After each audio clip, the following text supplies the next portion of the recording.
los artículos 3º y 1º de la ley 20.000 en grado de consumado, cometido en calidad de autores en los términos del artículo 15 del Código Penal respecto de todos los acusados. Sostiene la acusación que respecto de los acusados Patricio Andrés Albornoz González, Alejandro Ezequiel Ferreira Villarroel, Alexis Fabricio Cifuentes González, Emilio Juan Pablo Berkov Jerez, Diego Abraham Concha Navarrete, Luis Eduardo Sandoval Tapia, Rubén Navarrete Coloma, Jorge Armando Muñoz Catril, Carlos Daniel Bizama Álvarez, Sebastián Eduardo Albornoz Gatica, Joanny Alejandro Mancilla Albornoz. También configurarían los hechos acusados el delito consumado de uso de instrumento público falso previsto y sancionado en los artículos 196 y 193 y 194 del Código Penal en calidad de autores en los términos del artículo 15, número 1. Perdón, del artículo 15 del Código Penal, nos señala la numeración.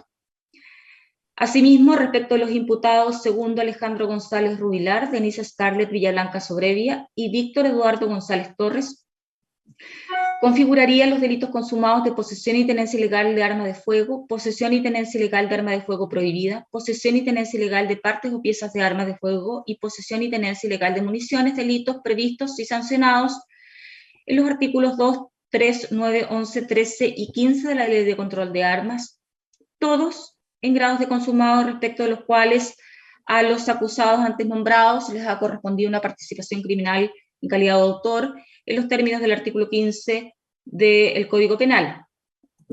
También respecto de los imputados Joanny Eugenio Albornoz González, Irma del Carmen González Durán, Emanuel Abraham Painén Opaso y Rubén Darío Navarrete Coloma, configurarían el delito consumado de lavado de activos previsto y sancionado en el artículo 27 de la Ley 19.913, en el cual a los acusados antes aludidos le habrían correspondido una participación en calidad de autor en los términos del artículo 15 del Código Penal. Respecto de las circunstancias modificatorias de responsabilidad penal, sostiene la parte acusadora que respecto del delito de tráfico de drogas y a la totalidad de los imputados concurre la circunstancia agravante prevista en la letra A del artículo 19 de la Ley 20.000. Respecto de Joanny Mancilla Albornoz, Sebastián Albornoz Alejandro Ferreira, Carlos Bizama y Manuel Bustos, atenúa la responsabilidad, la irreprochable conducta anterior y no concurren agravantes respecto de ellos. En cuanto a Jorge Muñoz Catril, Diego Concha Navarrete, Alexis Cifuentes, Emilio Berkov, Patricio Albornoz, Denis Villablanca, Jonathan de la Jara y Víctor González, no concurren circunstancias modificatorias de responsabilidad penal. Respecto de Luis Sandoval Tapia, Rubén Navarrete Coloma, Joanny Albornoz González, Irma González Durán y Emanuel Painén Opaso, concurre el agravante de reincidencia específica respecto del delito de tráfico de drogas. En relación al delito de lavado de activos, respecto de Joanny Albornoz González, concurre la agravante del artículo 12, número 16 del Código Penal. En relación al delito de posesión y tenencia ilegal de armas de fuego, respecto del acusado González Rubilar, concurre el agravante de reincidencia específica. En consecuencia, los acusadores respecto de Joanny Eugenio Albornoz González solicita la pena de 20 años y un día de presidio mayor en su grado máximo y multa de 400 unidades tributarias mensuales y la pena de 10 años de presidio mayor en su grado medio y multa de 1.000 unidades tributarias mensuales como autor de los delitos consumados de tráfico de droga y de lavado de dinero, respectivamente, más las accesorias legales, el comiso de las especies incautadas y las costas de la causa. Respecto del acusado Rubén Navarrete Coloma, solicita la pena de 15 años y un día, presidio mayor en su grado máximo, multa de 200 unidades tributarias mensuales como autor del delito de tráfico ilícito de drogas, la pena de 541 días de presidio menor en su grado medio como autor del delito de uso de instrumento público falso y la pena de 7 años de presidio mayor en su grado mínimo y multa de 200 unidades tributarias mensuales como autor del delito de lavado de dinero, más las accesorias legales, el comiso de las especies incautadas y las costas de la causa. De igual manera, en cuanto a la pena requerida para Patricio Andrés Albornoz González, esta es la de 13 años y un día de presidio mayor en su grado medio y multa de 100 unidades tributarias mensuales como autor del delito de tráfico ilícito de drogas, y la pena de 541 días de presidio menor en su grado medio como autor del delito de uso de instrumento público falso, más las accesorias legales, el comiso de las especies incautadas y las costas de la causa. En cuanto a Alejandro Ezequiel Ferreira, pide la pena de 10 años y un día de presidio mayor en su grado medio y multa de 40 unidades tributarias mensuales como autor del delito de tráfico ilícito de drogas, y la pena de 541 días de presidio menor en su grado medio como autor del delito de uso de instrumento público falso, más las accesorias legales, el comiso de las especies incautadas y las costas de la causa. Respecto de Alexis Cifuentes González, pide la pena de 3 años y un día de presidio mayor en su grado medio y multa de 100 unidades tributarias mensuales como autor del delito de tráfico ilícito de drogas, y la pena de 541 días de presidio menor en su grado medio como autor del delito de uso de instrumento público falso, más las accesorias legales, el comiso de las especies incautadas y las costas de la causa. En cuanto a Emilio Juan Pablo Bercos Jerez, pide la pena de 3 años y un día de presidio mayor en su grado medio y multa de 100 unidades tributarias mensuales como autor del delito de tráfico ilícito de drogas, y la pena de 541 días de presidio menor en su grado medio como autor del delito de uso de instrumento público falso, más las accesorias legales, el comiso de las especies incautadas y las costas de la causa. A Diego Abraham Concha Navarrete, pide la pena de 13 años y un día de presidio mayor en su grado medio y multa de 100 unidades tributarias mensuales como autor del delito de tráfico ilícito de drogas, y la pena de 541 días de presidio menor en su grado medio como autor del delito de uso de instrumento público falso, más las accesorias legales, el comiso de las especies incautadas y las costas de la causa. A Luis Eduardo Sandoval Tapia, pide la pena de 15 años y un día de presidio mayor en su grado máximo de 200 unidades tributarias mensuales como autor del delito de tráfico ilícito de drogas, y la pena de 541 días de presidio menor en su grado medio como autor del delito de uso de instrumento público falso, más las accesorias legales, el comiso de las especies incautadas y las costas de la causa. A Jorge Armando Muñoz Catril, requiere la pena de 3 años y un día de presidio mayor en su grado medio y multa de 100 unidades tributarias mensuales como autor del delito de tráfico ilícito de drogas, y la pena de 541 días de presidio menor en su grado medio como autor del delito de uso de instrumento público falso, más las accesorias legales, el comiso de las especies incautadas y las costas de la causa. Respecto de Carlos Daniel Vistama Álvarez, pide la pena de 10 años y un día de presidio mayor en su grado medio y multa de 40 unidades tributarias mensuales como autor del delito de tráfico de drogas, y la pena de 541 días de presidio menor en su grado medio como autor del delito de uso de instrumento público falso, más las accesorias legales, el comiso de las especies incautadas y las costas de la causa. En cuanto a Sebastián Eduardo Albornoz, solicita la pena de 10 años y un día de presidio mayor en su grado medio y multa de 40 unidades tributarias mensuales como autor del delito de tráfico ilícito de drogas, y la pena de 541 días de presidio menor en su grado medio como autor del delito de uso de instrumento público falso. A Giovanni Alejandro Mancilla Albornoz, pide la pena de 10 años y un día de presidio mayor en su grado medio y multa de 40 unidades tributarias mensuales como autor del delito de tráfico ilícito de drogas, y la pena de 541 días de presidio menor en su grado medio como autor del delito de uso de instrumento público falso, más las accesorias legales, el comiso de las especies incautadas y las costas de la causa. A Manuel René Bustos Aguayo, la pena de 10 años y un día de presidio mayor en su grado medio y multa de 40 unidades tributarias mensuales, más las accesorias legales, el comiso de las especies incautadas y las costas de la causa. A Segundo González Rubilar, la pena de 3 años y un día de presidio mayor en su grado medio y multa de 100 unidades tributarias mensuales como autor del delito de tráfico ilícito de drogas, la pena de 4 años y un día de presidio menor en su grado máximo como autor del delito de tenencia de arma de fuego convencional, la pena de 5 años y un día de presidio menor en su grado máximo como autor del delito de tenencia ilegal de arma de fuego prohibida, la pena de 800 días de presidio menor en su grado medio como autor de tenencia ilegal de munición, más las accesorias legales, el comiso de las especies incautadas y las costas de la causa. A Denise Scarlett Villalonga Sobrevia, la pena de 13 años y un día de presidio mayor en su grado medio y multa de 100 unidades tributarias mensuales como autor del delito de tráfico ilícito de drogas, la pena de 3 años y un día de presidio menor en su grado máximo como autor del delito de tenencia ilegal de arma de fuego convencional, la pena de 4 años de presidio menor en su grado máximo como autor del delito de tenencia ilegal de arma de fuego prohibida, la pena de 541 días de presidio menor en su grado medio como autor de tenencia ilegal de municiones, más las accesorias legales, el comiso de las especies incautadas y las costas de la causa. A Víctor González Torres, la pena de 13 años y un día de presidio mayor en su grado medio y multa de 100 unidades tributarias mensuales como autor del delito de tráfico ilícito de drogas. La pena de 3 años y un día de presidio menor en su grado máximo como autor del delito de tenencia ilegal de arma de fuego convencional. La pena de 4 años de presidio menor en su grado máximo como autor del delito de tenencia ilegal de arma de fuego prohibida.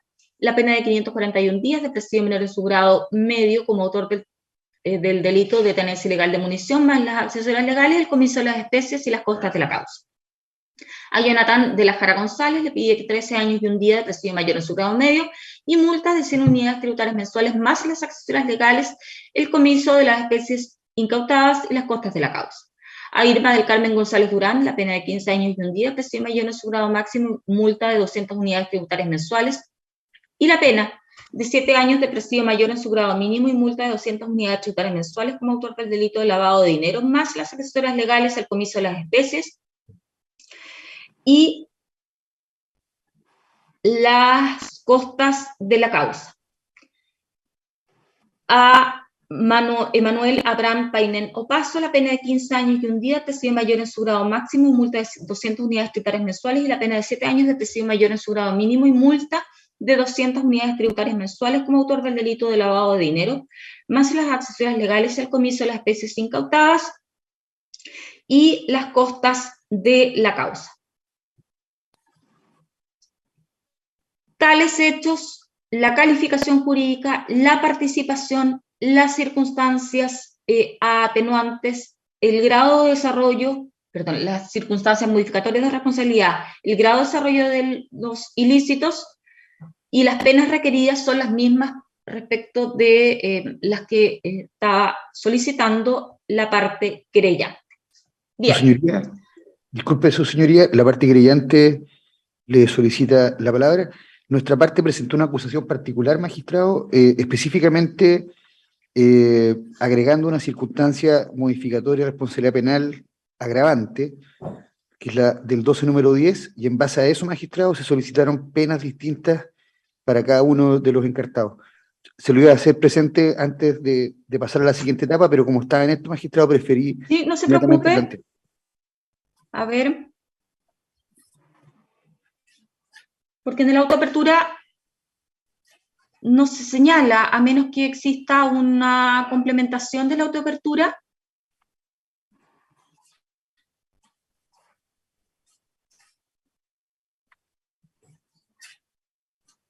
Interviniente, fiscal.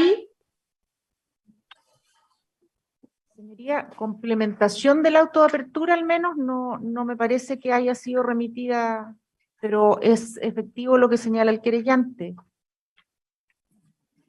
¿La autoapertura se dictó de manera verbal en la audiencia? No, fue remitido por escrito, por correo electrónico, por la extensión. Por la extensión. Bien. Por lo que, perdón, defensores... todos los intervinientes estuvimos de acuerdo, por eso es que se hizo así. Claro. Los defensores... Señoría, sí, perdón, por el orden que diga su... Ya, los defensores siempre, por favor, cuando se les dé la palabra a los defensores, en el mismo orden que figuran en la autoapertura. Don Claudio. Señoría, sí, es que no comprendí, se me está dando la palabra para el efecto de... Para el efecto de saber si es efectivo y qué pasó y... Perfecto, sí, señoría, sí. Efectivamente, bueno, solo como precisión, lo que sí consigna el auto de apertura, digamos con claridad, es que no es que el querellante se haya adherido a la acusación del Ministerio Público, sino que presentó acusación particular, eso está indicado en el auto de apertura, en el considerando quinto. Lo que ocurre es que luego el tribunal dio por reproducidos todos los hechos, calificación, participación y pena, pero nosotros tuvimos conocimiento en su momento de la acusación particular presentada, en este caso por la delegación que representa a don Enrique, por lo tanto ratificamos aquello, entendemos que sería un defecto de formulación, digamos, de transcripción de la auto de apertura, Pero también ratifico lo que ha dicho la fiscal Hernández en el sentido de que el auto de apertura nos fue remitido por correo electrónico. El tribunal nos consultó expresamente si estábamos de acuerdo con esa forma de dictar el auto de apertura, a lo que todos prestamos nuestro consentimiento. Eso es lo que podría yo decir. Sí. Bien, entonces, como para redondear lo que usted dijo, usted dice que esta es una omisión en el auto de apertura. Claro, a ver, no tengo a la vista, puedo hacerlo informáticamente, no tengo a la vista en este minuto la acusación particular, pero a lo que yo me refiero es a que acusación particular había, no era exactamente igual a la del Ministerio Público. De hecho, en la audiencia de preparación de juicio oral, la delegación tuvo algunos incidentes que eran distintos a los planteados o a los debates en los que está involucrado el Ministerio Público, precisamente por lo mismo, porque no eran absolutamente idénticas. Eso es lo que yo puedo decir, nada más. Bien. Antes de dar la palabra a los otros defensores, creyente, en esos términos, ¿qué es lo que usted solicitaría? Su señoría, efectivamente estoy viendo el auto de apertura. En el punto 5 señala que el querellante particular, Enrique Hernández Núñez, formuló acusación particular, dice magistrado, esto es la página 27. Sí, la estoy viendo. Claro, pero luego cuando se refiere a la participación de los acusados, dice mismo Ministerio Público, no hace alusión a la circunstancia modificatoria que yo le planteaba, ni tampoco hace alusión a la pena que nosotros solicitamos, que son, entiendo yo, más altas que las que planteó la Fiscalía. Y en ese sentido, magistrado, yo le voy a señalar que no habíamos reparado en este detalle, toda vez que se señala que se presentó acusación particular, y entendemos, su señoría, que si el auto de apertura contiene esta omisión, correspondería, y aquí yo lo dejo a criterio de este tribunal, correspondería eventualmente solicitar al juzgado de garantía que se modifique o se complemente el auto de apertura en el sentido de dejar establecidas estas circunstancias que yo estoy planteando, magistrado, para los efectos de tener plena armonía entre el auto de apertura, el juicio y la correspondiente sentencia, y de esa manera, magistrado, salvar esta situación, porque así como lo planteó el colega Claudio Higuera, los demás colegas también tomaron conocimiento de la acusación particular y su contenido, porque les fue otorgado el traslado respectivo y se les notificó también en su oportunidad. Por eso, su señoría, solicitaría ahora derechamente lo que le estoy pidiendo, perdón, y esto a criterio del tribunal, si se solicita garantía que complemente esta situación, o derechamente lo puede hacer este tribunal de acuerdo a la realidad de las cosas, que es tal como yo le indico, magistrado, en mi intervención. En esos términos, defensor Higuera, ¿usted quiere decir algo más? Que estaríamos de acuerdo con ello, señoría. Creo que ante todo tiene que primar una situación de buena fe, y en ese sentido lo que ha dicho don Enrique, por lo menos desde nuestra posición, lo ratificamos plenamente. Estaríamos de acuerdo, tiene que ver con sus legítimas pretensiones. Su acusación fue presentada en tiempo y forma, de manera que no tendríamos oposición a que se procediera de la manera como lo ha planteado. Bien. El abogado Franco Navarrete.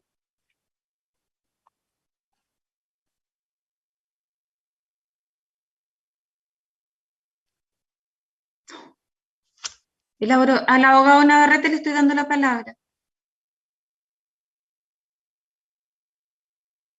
Su señoría, no hay incidencia respecto del punto. Bien.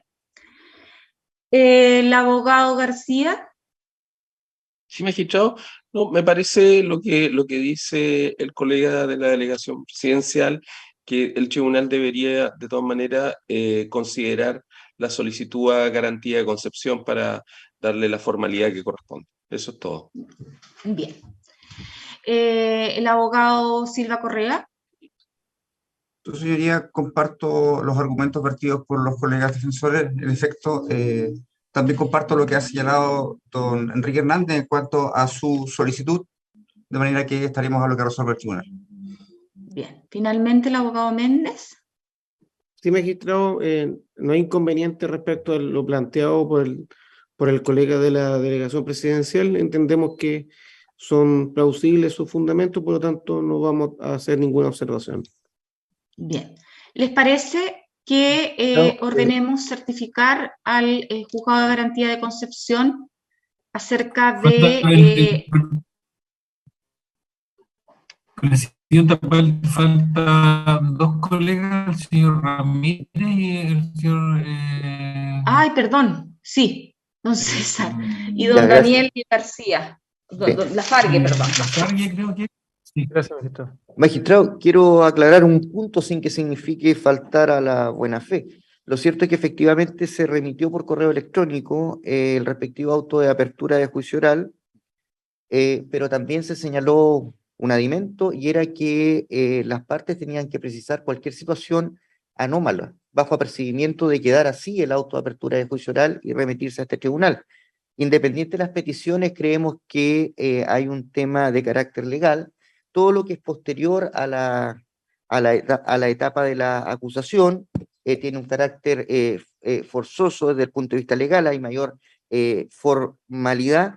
Creo que ya a esta altura cualquier eventual corrección de la autoapertura habría precluido, y lo hago presente desde el punto de vista jurídico, ahora desde el punto de vista de la situación que solicita el colega querellante. Entendemos que efectivamente es así, pero está esta cortapisa de carácter jurídico y como hago presente, se señaló de que había que hacer las observaciones después de la lectura del respectivo auto de autoapertura, a efecto de señalar cualquier situación anómala, y había un plazo para ello. No obstante, esa autoapertura quedó firme, se remitió a este tribunal y entendemos que jurídicamente no procede su modificación. Eso es, magistrado. Bien. El abogado Daniel Lafargue. Gracias, señoría. Señoría, hago presente que, bueno, este letrado no se encontraba presente en la audiencia de preparación de juicio oral. Sin perjuicio, hago la alegación en los mismos términos que los colegas ya referidos, señoría, y dejamos la resolución del mismo a criterio de vuestra señoría. Su Bien, señoría, entonces, me permite como parte querellante, porque fui sí, aludido directamente por el colega defensor. Su señoría, lo que esta parte está pidiendo en esta audiencia no es más ni menos que un recurso de aclaración, rectificación, enmienda, aplicable, según las normas del Código Procesal Penal, a este procedimiento, magistrado. Y como este tribunal bien sabe, este tipo de recurso no tiene un plazo para su interposición, como lo pretende uno de los colegas defensores. Además, magistrado, y en ese caso sería necesario escuchar el audio de garantía, en ningún caso se planteó un apercibimiento en la forma que plantea hoy día uno de los defensores, y tal como el tribunal lo podrá apreciar, es el único que se está oponiendo a la petición que de buena fe hace esta parte querellante. Es más, su señoría, la autoapertura, como usted también lo pudo leer, señala que nosotros presentamos una acusación particular, y luego, al momento en que el magistrado hace alusión a la misma, se produce esta confusión, pero la realidad es que los colegas conocen nuestra acusación particular, y por cierto que acceder a lo planteado por uno de los defensores afectaría los derechos de esta parte querellante. Por tanto, magistrado, yo reitero mi solicitud en los términos ya planteados, esto es certificación al juzgado de garantía para que se haga la corrección correspondiente. Muchas gracias, magistrado. Magistrado, si me permite. el tribunal va a resolver, pero ¿algo más que quiera agregar? Sí, magistrado, ¿Algo complementar. distinto? Creo que la vía jurídica que ha propuesto mi colega Enrique Hernández, esto es un recurso de aclaración, rectificación, sí es jurídicamente procedente. Yo no discutía la buena fe del colega, lo que decía que había un obstáculo de carácter jurídico que pudiera optar a la validez del juicio, y eso a nosotros nos interesa, tratándose de un juicio de tal envergadura. No cuestiono la buena fe, lo planteé en términos, en términos netamente jurídicos, pero entiendo que el recurso de aclaración, rectificación o enmienda es un recurso que no tiene plazo y sí sería el procedente. Eso es, magistrado. Ya. Bien, entonces como que hay un poco de acuerdo, ¿cierto? Don César. Sí, en los términos que lo plantea el colega, su señoría, mire, magistrado, entienda mi posición, yo no puedo establecer o posibilitar la situación de un vicio de carácter procesal que permita abrir la puerta a una... ¿Ya? Pero Ese es si el todos punto, están de señoría. acuerdo, si Yo todos estoy están de de acuerdo, acuerdo en que vía recurso de rectificación enmienda es procedente porque es un recurso que no tiene plazo. En claro. tal sentido, El sí tema puedo que no plantearlo de han esta manera. reparado es que el recurso, ¿ante quién se interpone ese recurso? Por eso le ¿A digo, quién le está magistrado, que hay un pidiendo? problema jurídico. Ya, mire, claro, usted dice que la vía sería el recurso de aclaración, rectificación, enmienda, pero la verdad es que ese recurso tendría que haberse interpuesto ante el juzgado de garantía respectivo. Pero yo también entiendo su posición, don César, de para qué vamos a estar iniciando un juicio con problemas o posibles vicios que impliquen un recurso de nulidad y una eventual nulidad del juicio. Lo entiendo perfectamente, pero también me imagino que usted sabe que si hay acuerdo, ya que si todos están de acuerdo en que efectivamente el único escollo sería este tema, esta vía jurídica, pero si hay acuerdo en que se incorpore esta certificación, la verdad es que eso se deja constancia en audio y usted en el fondo todos estarían renunciando a ese posible vicio de nulidad.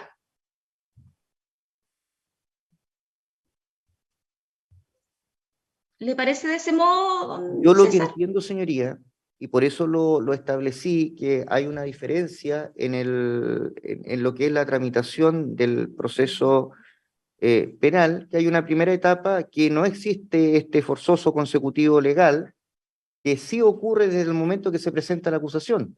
Entonces yo creo que el vicio sería de carácter irrenunciable por las partes, pero sí creo que ha abierto la puerta el colega a través del respectivo recurso, pero entiendo que cualquier renuncia que formulara a este respecto, esta parte o allanamiento, su señoría, implicaría renunciar a normativa legal y eso creo que no es posible desde el punto de vista jurídico. Pero sí comparto que se abre la puerta a través de una rectificación por la vía que se señala y eso es lo que yo puedo plantear, magistrado. Bien, el tribunal va a resolver, por favor, a una sala privada.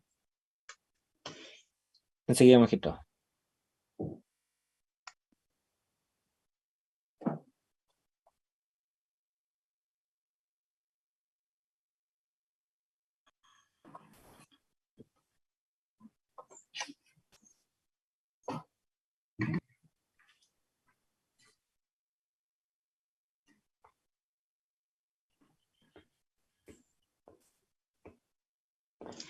Bien. Resolviendo entonces la cuestión planteada por la parte querellante y habiendo ido a los demás intervinientes y teniendo en consideración que de acuerdo a lo dispuesto en el artículo 277 del Código Procesal Penal, el único recurso procedente respecto de la autoapertura es el recurso de apelación, en que el Ministerio Público pueda interponer en el evento de haberse excluido pruebas y no regulándose entonces la situación de omisiones en que se pueda verificar respecto de dicha resolución. Y siendo esta una omisión en que todos los intervinientes han estado de acuerdo en que la parte querellante dedujo una acusación particular, pidiendo una circunstancia agravante distinta y por lo mismo solicitando pena más elevada, es que evidentemente estamos dentro de una situación regulada, no regulada por el Código Procesal Penal y estando de acuerdo todos, como ya dije, en que esto se trataba de una omisión, por el principio entonces de buena fe, habiéndose deducido en tiempo y forma la acusación particular con estas menciones y solicitudes distintas de la Fiscalía, es que se va a ordenar que al Tribunal de Garantías certifique por ministro de fe los términos de la acusación particular la calificación jurídica, las circunstancias modificatorias y la pena requerida. Bien. Entonces, acusados, ustedes, las acusadas, sí, están. Tienen que estar atentos a todo lo que se va a desarrollar en la audiencia de juicio. Tienen que, bueno, sobre todo los acusados, son varios, son 17 que ustedes están al interior de esa sala, van a ser hartos días de juicio, por favor traten de poner atención, porque esto va en beneficio suyo, ya mientras más atentos estén ustedes durante el desarrollo de la audiencia de juicio, más colaboración le pueden prestar a sus defensores y hacer ciertas observaciones, porque siempre se les puede dar la posibilidad de que ustedes puedan conversar privadamente con sus defensores a través de este medio tecnológico que es la plataforma Zoom, ¿ya? Entonces pongan harta atención. Ustedes tienen, como ya les señalé, el derecho de conversar con sus abogados defensores, ¿ya? Y para eso, como están, no están presentes en la sala de audiencia, pueden pedir a viva voz, levantando la mano, ya, audiencia privada con su defensor. Además, ustedes tienen derecho a guardar silencio. Nadie los puede obligar a declarar en la causa. Pero si ustedes deciden hacerlo, tienen que saber que deben responder todas las preguntas que le hagan. No solo sus defensores, sino también el Ministerio Público, la parte querellante y eventualmente las aclaratorias que les formule el tribunal. ¿Han entendido? Por favor, enciendan el audio. Sí, entendido. Los que están en el... Ya. ¿Entendieron los acusados? Bien, antes de darle la palabra para los alegatos, vamos a hacer un receso de 30 minutos. Su señoría. ¿Sí? Señora presidenta. ¿Quién me habla? El querellante, su señoría. ¿Ya? Su señoría, voy a plantear antes del receso, porque podría tener influencia en lo que continúe durante esta jornada.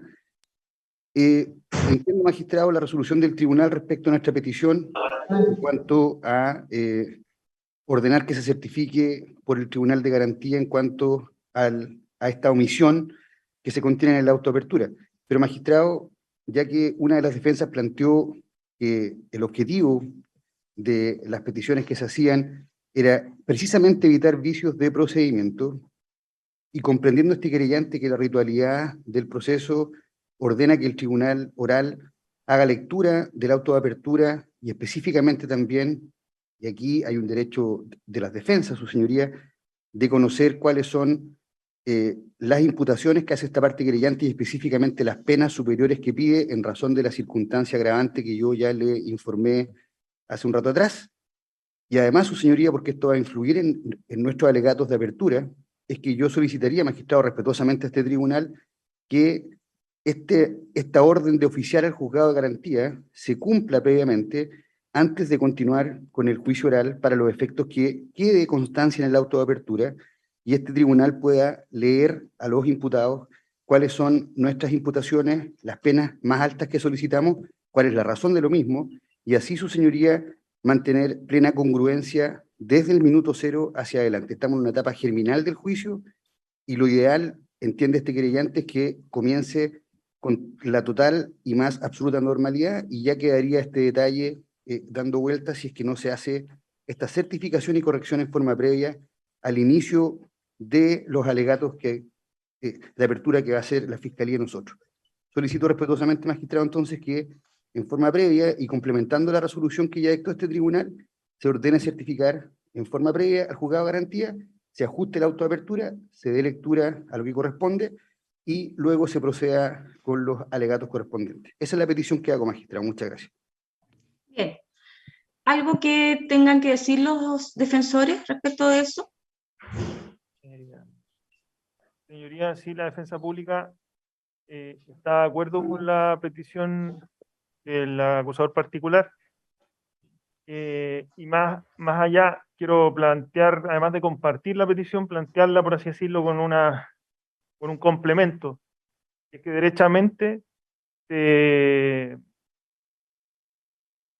disponga que el inicio de los alegatos de apertura tenga lugar el día lunes, ya, de la semana próxima, Bien. a fin de que esté completamente regularizada la situación de la certificación que proviene del juzgado de garantía, precisamente adhiriendo a los argumentos dados por don Enrique Hernández.